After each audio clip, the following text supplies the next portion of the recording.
Alrighty, we are live here on a Friday evening. It is June 30th, 2023. This is the NBA Free Agency Spectacular. Free agency in the NBA is always an exciting time, always so many people switching teams. The NBA seems to have, I think, the most turnover every year when it comes to players switching teams during the offseason.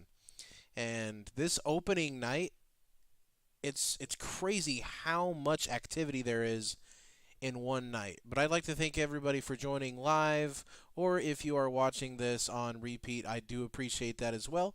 If you have not done so already, please make sure to like the video, subscribe to the channel as well.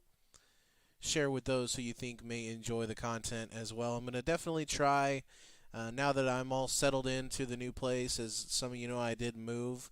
Now that I am settled into the new place here, I'm going to try and get something going on behind me so that it's not just a boring wall to look at. Maybe hang some jerseys or some memorabilia I have up there behind me, so that we can have something there. But I do appreciate all the viewers here. We have a lot to get to. Like I said, already a ton of action tonight, and that's what's so fun about this free agency period is right when it opens up, there seems to be tons of news. If you are already aware of some of this, definitely let me know in the comments what moves you were most surprised about, what moves you like the most, or what moves maybe that haven't happened yet that you would want to or have my thoughts on, may happen, things of that nature. So let's get right down to it, though. When it comes to this free agency in the NBA, I tell you, there are two guys who are always at the top when it comes to reporting and announcing these new deals. And that's Adrian Wojnarowski of ESPN and Shams Charania of The Athletic. They're both incredible when it comes to breaking this news, and they've already broken quite a bit, so let's get right down to it here. The very first report that came across, kind of right when free agency opened, about 2 hours ago, was something that's I don't think is a big surprise, but a surprise nonetheless, you could say, I think, and that is that Draymond Green is staying in Golden State. He'll sign a 4-year, $100 million deal, and that fourth year is a player option. So it's a 3+1 deal for Draymond Green to stay with the Warriors. They keep that core together of Steph Curry, Klay Thompson, and Draymond Green that have won 4 championships together. You can't blame them. Draymond is the heart and soul of that team, and without him, they would be very, very different. Obviously, he isn't a big scorer. We know that. But everything else that he does the dirty work. He's the energy guy. He's the guy that's not afraid, won't back down from anybody. He's going to guard your best player. He's going to make smart passes, set good screens. An absolute essential part of those 4 championships. Staying in Oakland. We move on to the next report, and that is that Caris LeVert. Now, Caris LeVert, I think, is a little bit of an underrated player. You look at Cleveland, and their backcourt obviously is Donovan Mitchell and Darius Garland, which are 2 all-star level players. Caris LeVert isn't that far behind. He stays in Cleveland on a 2-year, $32 million deal. That's pretty good money for him, especially with how much money they already have invested into Donovan Mitchell and Darius Garland. For them to give him $16 million a season, that's a pretty good get for him, and it's good by them to keep him. He's a very, very good player. Moving on, the next, this is kind of a smaller, not a big name here, but Drew Eubanks, 2 years with Phoenix. Then we move on to, I think, a little bit of another under-the-radar deal, and that is Coby White staying in Chicago. 3 years, $33 million. Good value for both sides. Coby White is a very good scorer off the bench. Been a really big piece of that Chicago team, who obviously didn't make much of a run last year, but they were able to make the play-in. You'd have to think that with them re-signing Vucevic a couple days ago, them coming out with that they're going to keep him around. He wasn't a free agent yet, but they are going to keep him around. And then them keeping Colby White. There's been rumors all off season about if they're going to trade Zach LaVine. Well, they haven't done it yet. So you still have LaVine, DeRozan, Vucevic as kind of your big three there in Chicago. Austin says Herb Jones just re-signed. I did just see a notification pop up. I bet you anything that's probably what it was. Herb Jones is fantastic. He opted out. Was it that? I can't remember if it was a player or a team option. But yesterday they announced that he had an option that was declined, but that it was with the hopes of being able to get a long-term deal done. So that does not surprise me at all. We'll scroll up to that here in just a moment here. But this next one I was a little bit surprised about. Taurean Prince, who did have a team option that Minnesota declined, will go to the Los Angeles Lakers. Kind of sounds like maybe a minimum deal, so they didn't put terms or anything like that. But just kind of thinking, about the type of player that he is. Not to say Taurean Prince isn't a good player, but he's kind of a role guy. So I would assume, and especially the cap situation with the Lakers, I would assume he probably just got a minimum deal. You look at this next deal, and this one wasn't surprising as far as the amount that he got, but I was a little bit surprised that he chose to re-sign with his current team, given the situation that they're in when it comes to not really being a winning team. And that is that Kyle Kuzma will stay in Washington, gets a 4-year, $102 million deal. That's a really good deal for Kyle Kuzma. Had a really good season last year. Obviously on not a very good team in Washington, and they're probably going to be worse next year. In fact, I would say it's fair to say they're going to be significantly worse this year, even than they were this last year. But 4 years, $102 million for Kyle Kuzma, honestly is fairly good value for both sides. Kuzma obviously gets upwards of $25 million a season, which is pretty good value for what he brings to the table. He's a guy that's going to stretch the floor as a big guy, and in today's NBA, you got to have at least one of those guys on your team. So again, Kyle Kuzma staying in Washington, 4 years, $102 million. That's first reported here that I see. First reported by Adrian Wojnarowski of ESPN. You have another Phoenix deal. Keita Bates-Diop, 2-year, $5 million with Phoenix. So another smaller deal here for Phoenix as well, another player.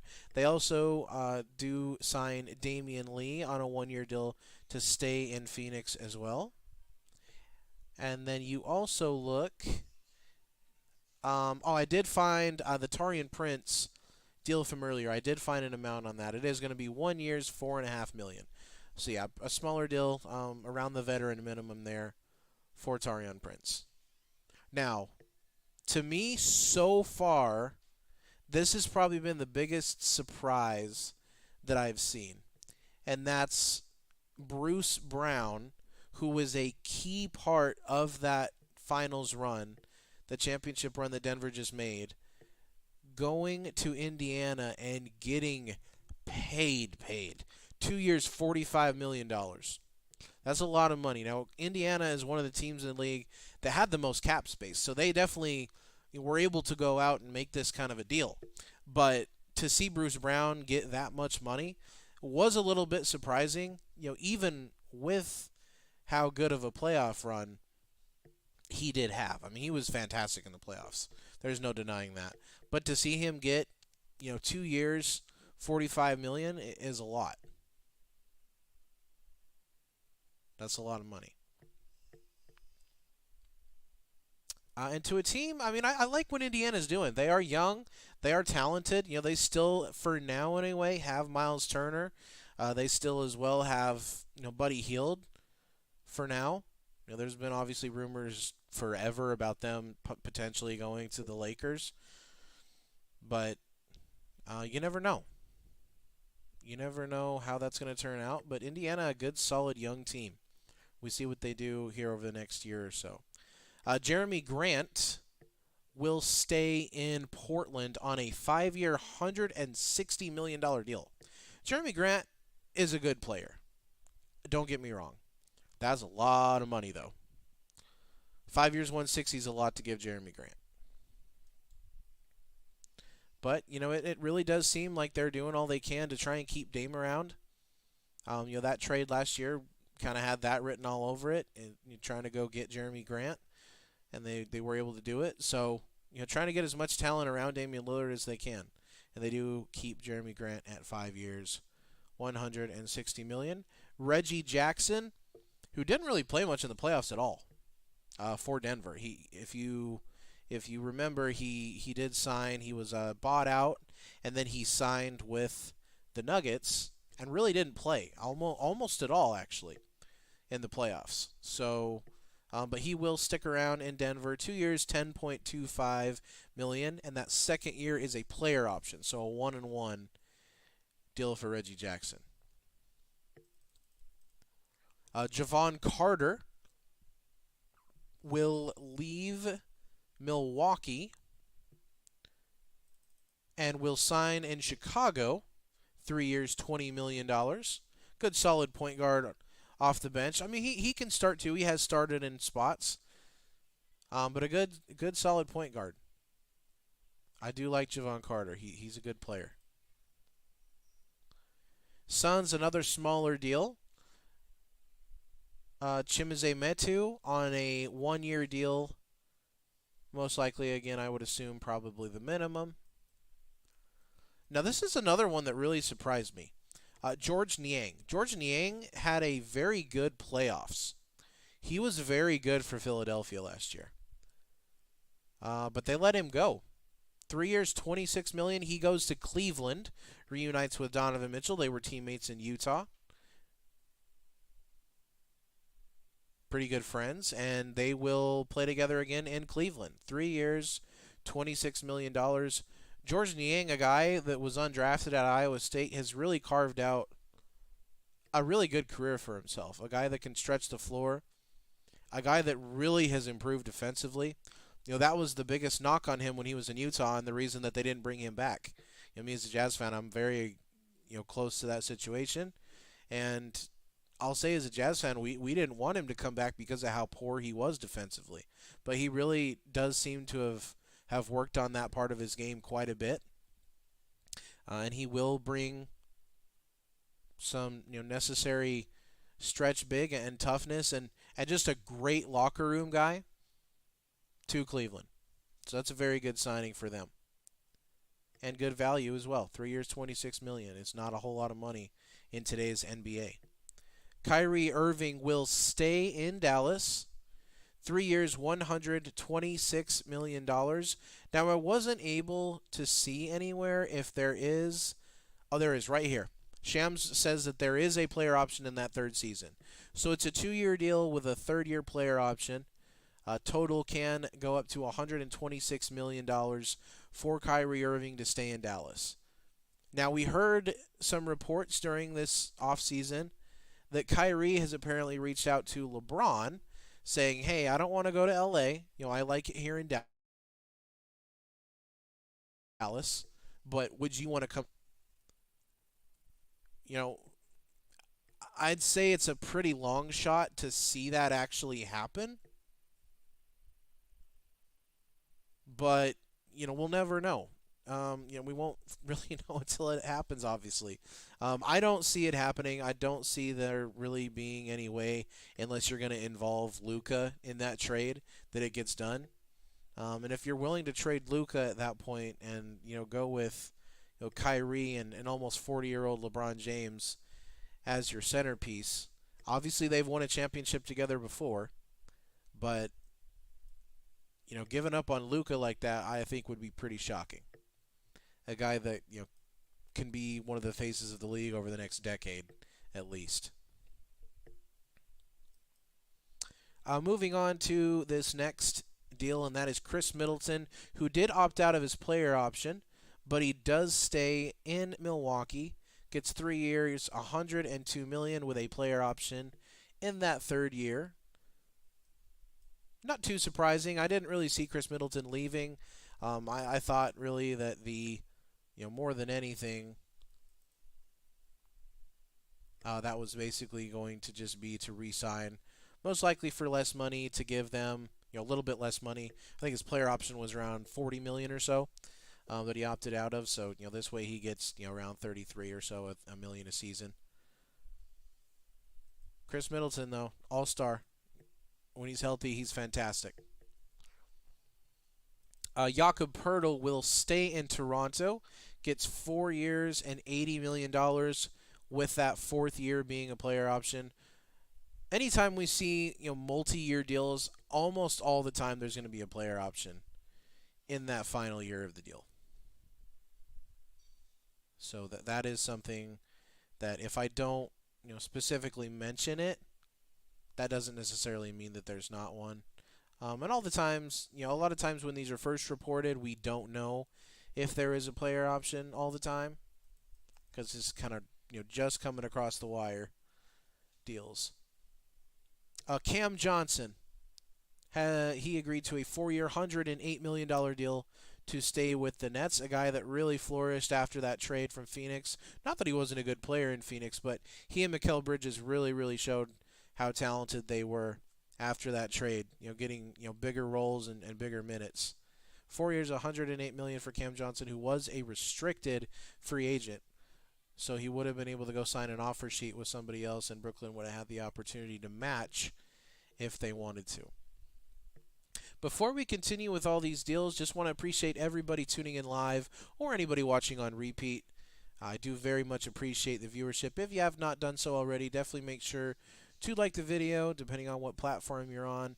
You can also subscribe to the YouTube channel, or follow the page on Facebook, or follow me on Twitch if you're watching there as well. I am live all three places. I do want to get to a comment that I did see here from Twitch. Looks like Mike Rabo says, "What are your thoughts on Chuba Akpom potentially joining the Heat?" The only Chuba Akpom I'm familiar with is a soccer player.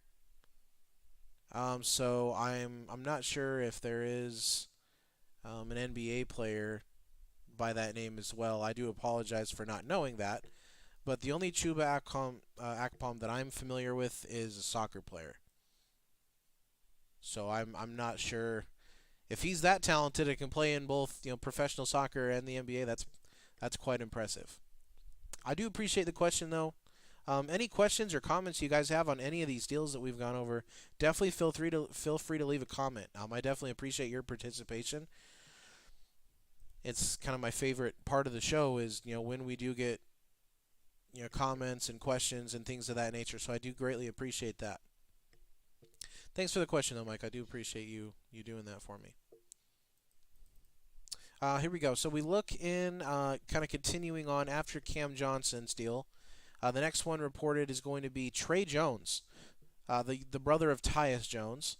Tyus, I think, is a little more well-known, but they're both very, very solid NBA players. Tre Jones gets a 2-year, $20 million deal with the San Antonio Spurs. Good to go play there with Victor Wembanyama and be coached by Greg Popovich. Always a good thing for your basketball career when you can be coached by Greg Popovich, I would say. Is this next one that I'm going to go over, and that's Gabe Vincent leaving Miami. I didn't see that coming.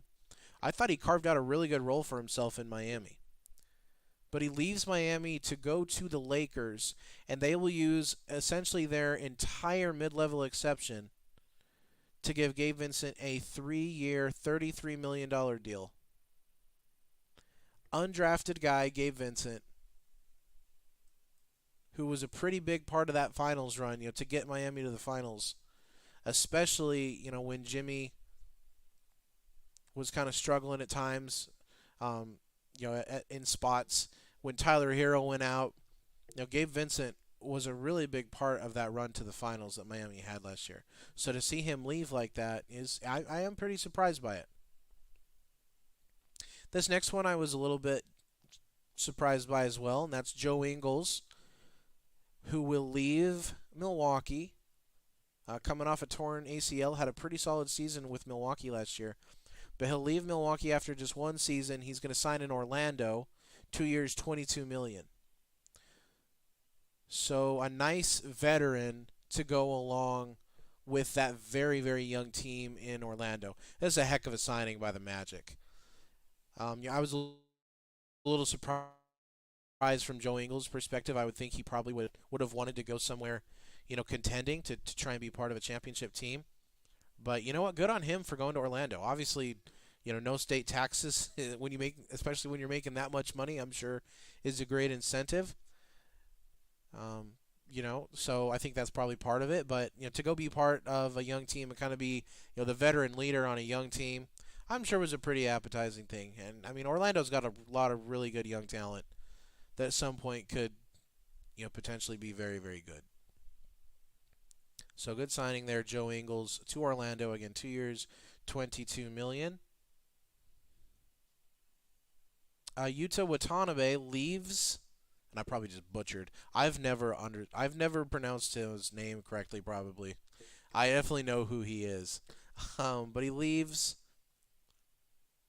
Brooklyn, and he goes ahead and he signs with Phoenix on a 1-year deal, I believe. Yeah, 1-year deal. Shot 44% from three last year. So, obviously, a guy that can shoot the basketball at a very, very high level. Going to Phoenix, who has three guys who are extremely good at putting the ball in the basket from pretty much anywhere on the floor. But they add a shooter as well.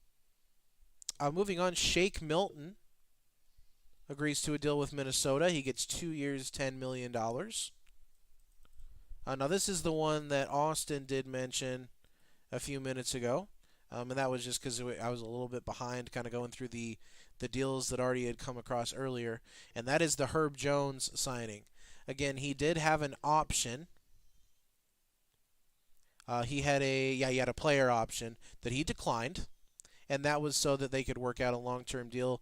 And they did that in New Orleans. He gets 4 years, $54 million to stay with the Pelicans. That's a heck of a signing. Herb Jones, and I knew this from the time he was at Alabama. I really did. Is just a fantastic player. Guy that can shoot from outside. Guy that's an incredible defender. His wingspan for his size is absolutely ridiculous. He can guard your best player. He's going to make all the hustle plays. He's going to knock down open threes and even contested threes as well. But Herb Jones is a real deal. So for them to keep him, and at that amount, that's pretty affordable for how good of a player he is. 4 years, $54 million is obviously great for both sides. For Herb Jones, he gets a big contract,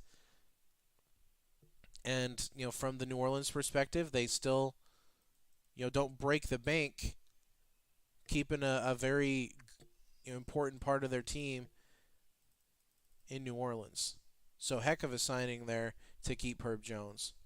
And all signs were pointing to that. Kind of all reports were saying, even though he is opting out, it's not to go test the market. It's that he wants to stay in New Orleans. We just want a long-term deal instead of him staying on that player option there.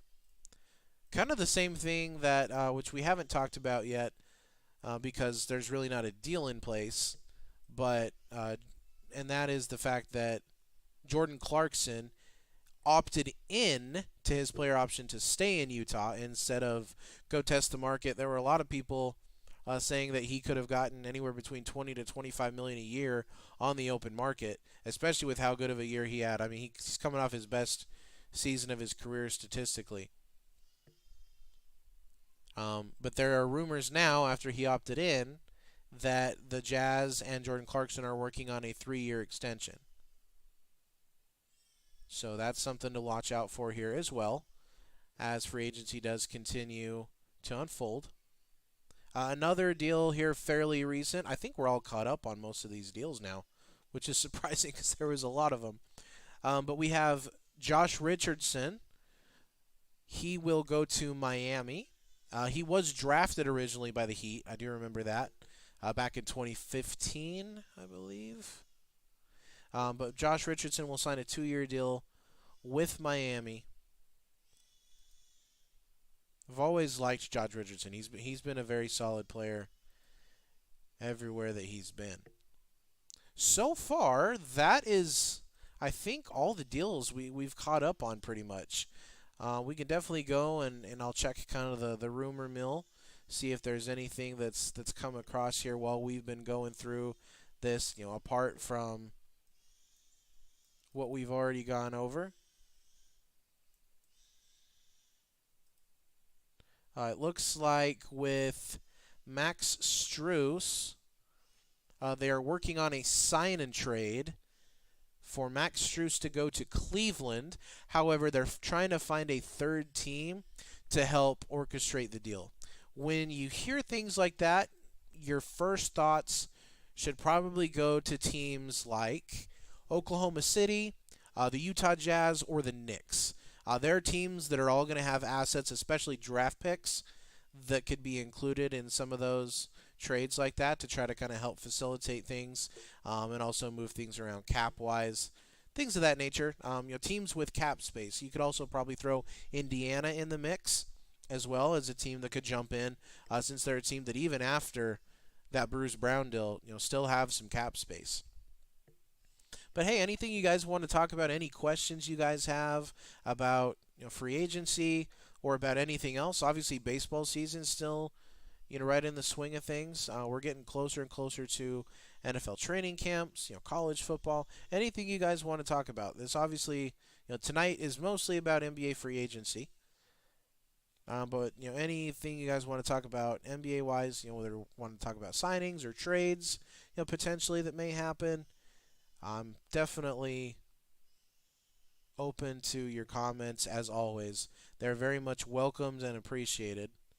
It's really my favorite part of doing this is being able to interact with you guys and kind of share opinions and thoughts on this platform. One thing that did just come across here that I did not see before, and this isn't a deal yet, but it is a rumor, and that is that Houston is looking to offer Brook Lopez a deal. Wow. Sorry, I was surprised by the amount here. They're looking to offer Brook Lopez 2 years and upwards of $40 million. Houston, another team with cap space, looking for a veteran guy. They definitely could do that. Another thing we haven't even talked about yet is the fact that James Harden did opt in to his option, but that he and Philadelphia are exploring sign and trade situations there. So that's definitely something that we're kind of looking towards as well as a possibility. But yeah, so far it looks like we're mostly caught up on all of the live deals that have gone down so far. I would say, if I had to pick one deal so far that's the most surprising, I'd probably say Gabe Vincent.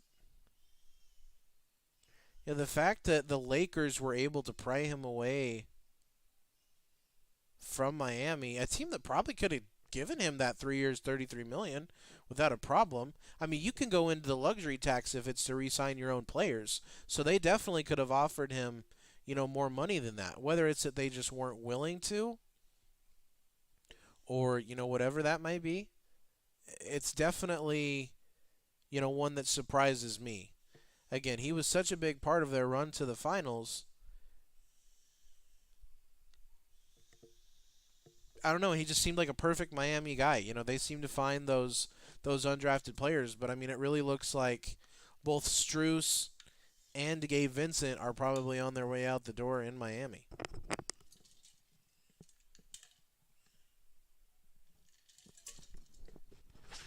Apologize. I just needed some water. Been talking quite a bit, so my mouth was a little bit dry there, but yeah, if I had to pick kind of one deal.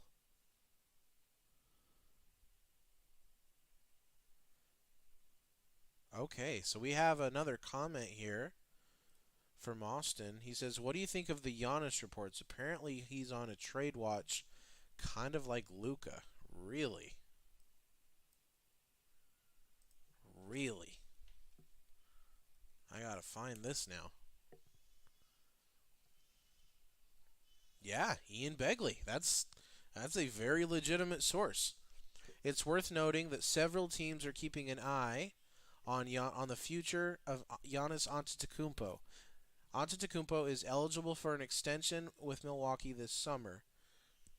Financially, it makes sense for Antetokounmpo to wait on signing an extension or a new contract. That's very interesting. It's definitely something to look forward to because, man, I mean, Giannis. Let's not forget. I mean, just because they got knocked out in the first round, Giannis, in my opinion, is still the best player in the world. Jokic is incredible. He really is. And, recency bias is going to push a lot of people that way. I mean, even including myself for a minute. But I think part of it is just because we haven't. Excuse me. We didn't get to see Giannis, make a deep playoff run this year. We may have forgotten how fantastic he is.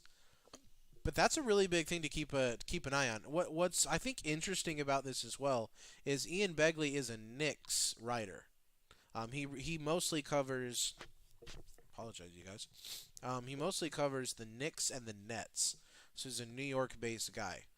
So if he's saying this, does that mean that the Knicks still do have a lot of picks and some assets that they could use in a trade, I guess, as well? They could always throw Julius Randle. I mean, if you have a chance to get Giannis Antetokounmpo, I don't think that you're probably too concerned about giving up Julius Randle. Um, but that's definitely something to keep an eye on. That's very intriguing, though. The Luka one I was definitely aware of. Especially I still think the combination of he and Kyrie is just it's weird. It's not really something I think is going to be able to work long term. That's why I was pretty surprised when Kyrie so quickly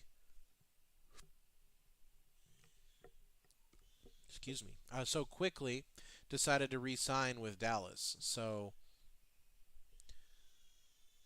we'll see though. I mean, I could definitely see Giannis being moved. It's definitely something to keep our eye on.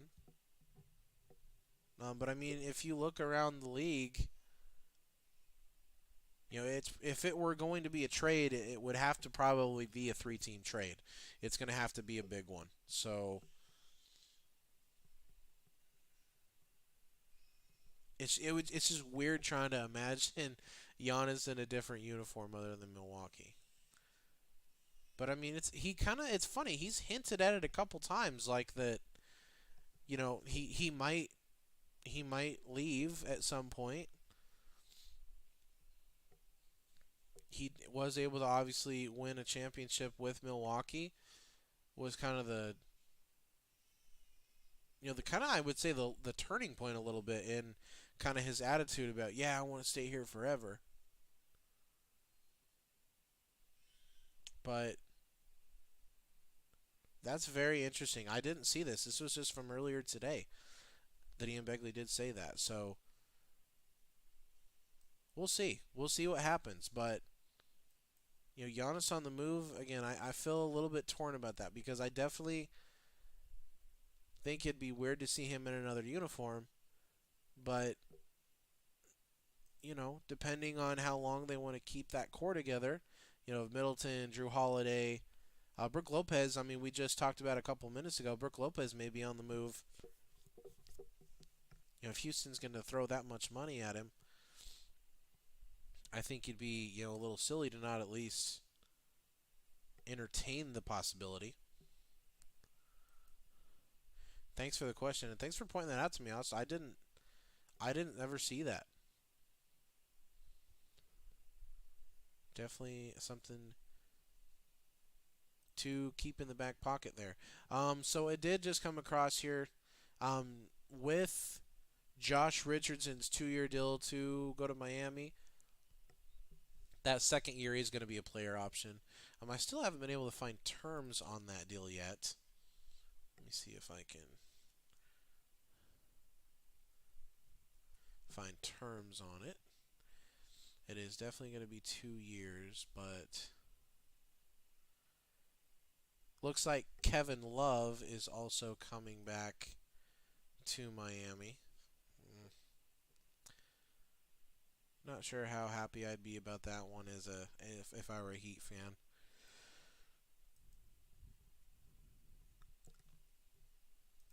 But he will be coming back there.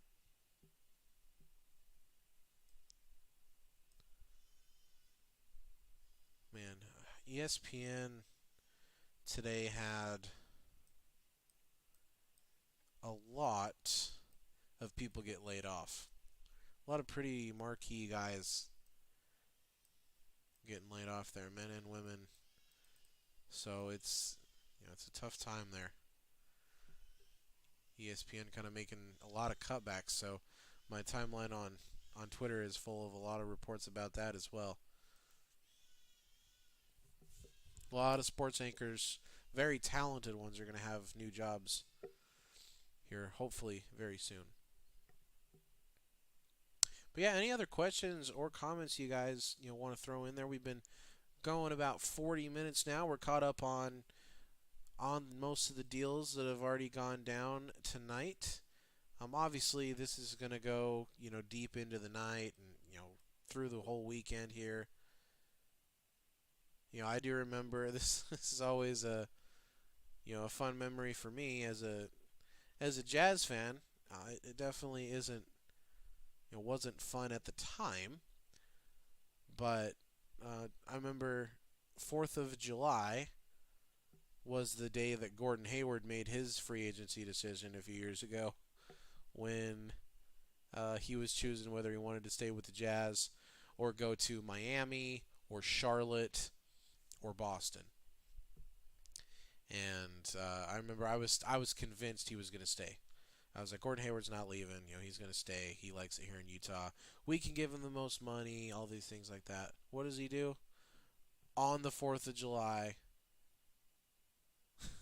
the report leaks that he's going to Boston. And then he and his team do their best to retract, like, no, we're not. We haven't made our decision yet. And then it's just like, okay. And then he puts out a piece on the Players Tribune announcing that he's going to Boston. So it was a fun day. It was a funny day. At the time, like I said, it definitely wasn't fun as a Jazz fan. It was pretty frustrating and disappointing. But it's kind of honestly it was pretty sad because from that point on, Gordon Hayward's career was just never the same. He was obviously an all-star in Utah. But man, with him, his career with injuries and everything else afterwards, he sure has made himself a lot of money, that's for sure. He did make a lot of money.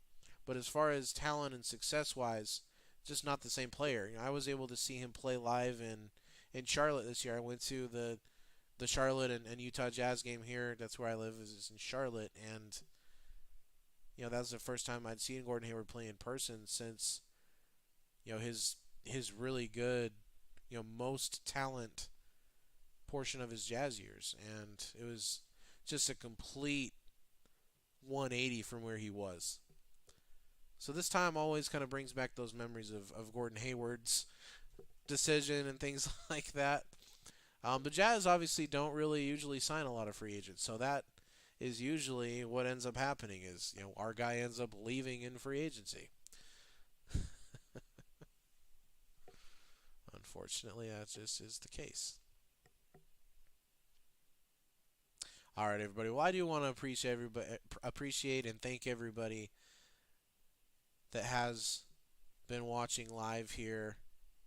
One more deal, it looks like, before we do head out, and that is Rui Hachimura will stay in LA on a 3-year, $51 million deal. He was very good for them. I think Rui Hachimura is a very underrated player, but he was very good for the Lakers on both sides of the ball. A big guy that, again, another big guy that can stretch the floor, rebounds well.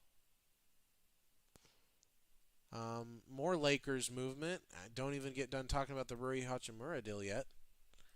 But Cam Reddish to the Lakers on a 2-year deal. Who announced that? Hope I don't lose you guys. Saw the notification on my phone. Shams. Yep, Shams reports 2-year deal for Cam Reddish to the Lakers. Huh. So Cam Reddish, Lakers have a lot of roster spots to fill. So they're definitely going to be very active. You're going to have a lot of turnover from that team last year. Rui Hachimura, Cam Reddish, Gabe Vincent, and who else? There was, I think, one other person that went to the Lakers, if I'm not mistaken. Just kind of going through all these deals here, but I feel like there was one other person I might be missing that also went. Not that one. Maybe those are the only ones so far, huh? Oh, nope. Taurean Prince. That was the other one. That was the one that I missed. So, yeah, so far you have Taurean Prince, Cam Reddish, Rui Hachimura, and Gabe Vincent all joining the Lakers.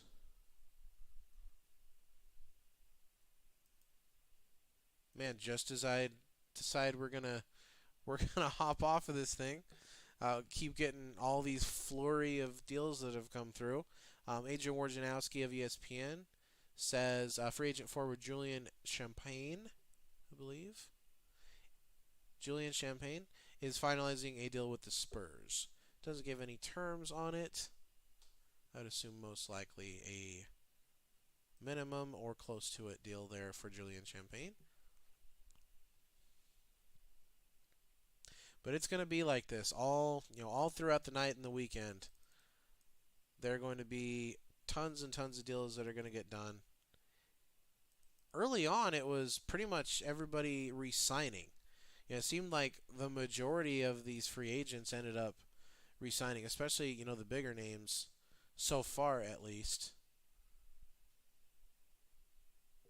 But the one domino is going to be to fall is going to be James Harden's decision, and then obviously what the Blazers decide to do with Damian Lillard, because that is still something that a lot of people around the league are looking at.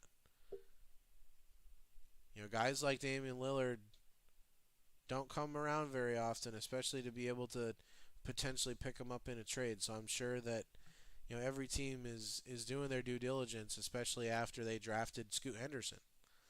I for one was pretty surprised when they did end up going Scoot. It obviously would have been without having a trade in place anyway for Damian Lillard. And for all we know, they may have a trade in place. You never know. They might have one that they've been able to hammer out with one team. Maybe they're trying to get a third team involved to help finalize it. You never know. But the backcourt of Damian Lillard, Anthony Simons, Scoot Henderson just kind of seems like a little three players that are essentially the same type of player. So we'll see what ends up happening with that. But all right, guys, I appreciate again everybody watching live or on repeat. If you have not done so, again, please, please, please make sure to like the video, subscribe to the YouTube, follow the page on Facebook. You can follow me on Twitter and Instagram. Appreciate everybody watching again live or on repeat. Have a wonderful night. Have a happy 4th of July weekend. Stay safe, and God bless.